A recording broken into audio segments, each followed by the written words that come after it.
Very interesting story and good reporting from Mark Weiser at the Athens Banner Herald.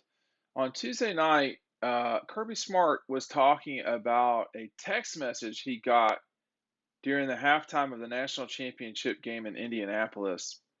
If you were not there, um, let me tell you how it went down. This was a longer than usual halftime. This is what happens in national championship games.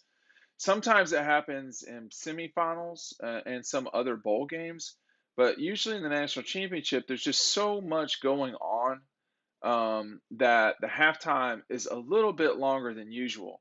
For instance, with a typical halftime, it's 20 minutes, right? And depending on where you're at, the clock can immediately start as soon as the teams aren't even off the field. And sometimes you can maybe get an entire 20 minutes, but then your team comes out with, I don't know, a minute, 2 minutes to go in the half. You only get about 15 minutes maybe at the half. There's not a lot of time compared to a national championship when the halftime can be 30, 35 minutes. Um, in that time period, let me set the stage again. The Dogs were down 9-6. They had not played well on offense. That was one thing that Kirby was talking about. That Mark reported about was, he was frustrated with the offense. I think he was not. It was not exclusive to him, and he got the text message during the time that he was, I guess, kind of by himself or just had a moment to check his phone. I do wonder if he brings his phone with him on the field. I'm not sure if you can do that in the NFL. I don't think you can, but I would imagine that he typically does not check his phone or have his phone on him during a game. It would be in the locker room or whatever. Well, in this case, he had a chance to take a look at it, and this was the text message he got. Now, he wouldn't say who it was from, but he said that someone, I think Kirby's paraphrasing here, said, you really haven't had a chance. You're shooting yourself in the foot.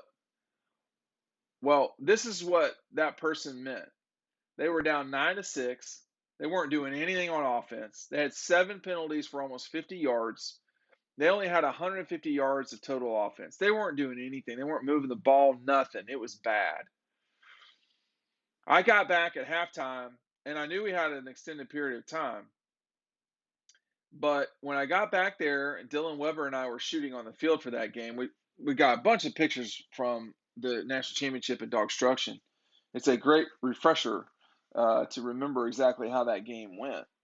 Um, but when I got there, I told Dylan, I said, they're not going to win this game. Like, they're in real trouble.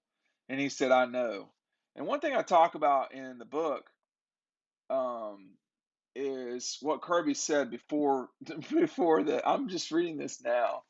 Before he went into the locker room, he said, "We have to settle down. We are shooting ourselves in the foot. You are not a good football team when you are doing that. We have got to get some things together on offense." So clearly, he was paraphrasing what someone said to him. Um, but you can pick up DAWGSTRUCTION. The link is down below. I'll be at Red Zone this Friday and Saturday. Come by and say hello. It's on Clayton Street. You know, anything can change a game. Anything can cement things or whatever. And it wasn't necessarily the text message that Kirby got that changed the fortune. If it were that simple, you'd never lose a game because you'd always get a text message from someone who said, "Hey, you can do this." It was just it was just affirming what everyone else had seen, which is that, Georgia came into that game as the better team. They had lost to Alabama, but they were the better team. They were a 3-point favorite on a neutral field against the team they had lost to. So that tells you pretty definitively that most people felt like Georgia was the better team. They did not play like the better team in the first half. The first quarter was a real problem. But Alabama wasn't lighting it up either. I mean, they had been inside the red zone, I believe, 3 times and had come out with 3 field goals. So both teams were really playing what amounted to an ugly game. They had played an ugly game in 2017 in the national championship, but Georgia had a 13 to nothing or whatever it was lead going into the half. This time they were trailing by 3.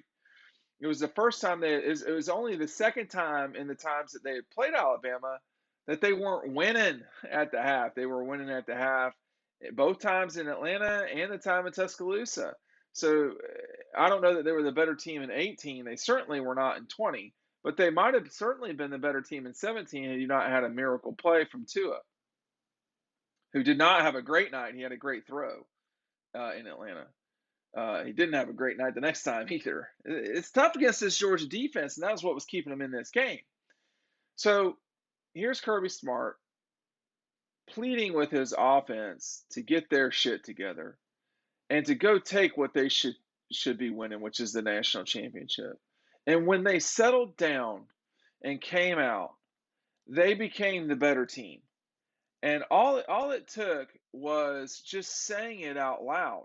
I think Warren Erickson getting replaced, that was certainly one thing that had an effect too on the offensive line. But this Georgia team, it wasn't exclusively any one player. I mean, it wasn't just Warren. Stetson Bennett played better. There were also, at left, they ripped that right after the block kick in the third quarter. That was a huge momentum changer. That probably changed the game for good. But coming out of the half, they still weren't getting where they wanted to go. I mean, they moved the ball for 5 plays up to the Alabama 43. They had crossed midfield, in other words. And then the next time they were in the midfield area as well, they just weren't getting anything done.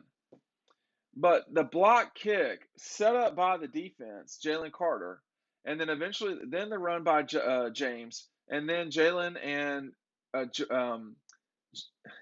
Jordan Davis coming on. There are a lot of J's on this team. Jamari, Jordan, James. There are a lot of them. Jetson, just kidding, Stetson. That was bad.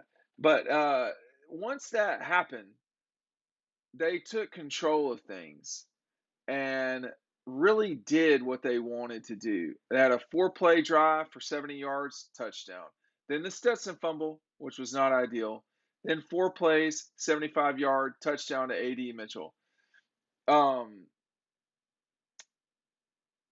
It was them taking hold when they needed to. It was a moment in time where they were determined to take their destiny in their own hands and win what they should have won. If they had left this championship on the table, there would have been a huge problem and mistake. It would have been a total failure on Kirby's part and on a lot of the team's part too. It would have been failure. Instead, it was the exact opposite. They corrected themselves, they corrected their problems, and they moved forward.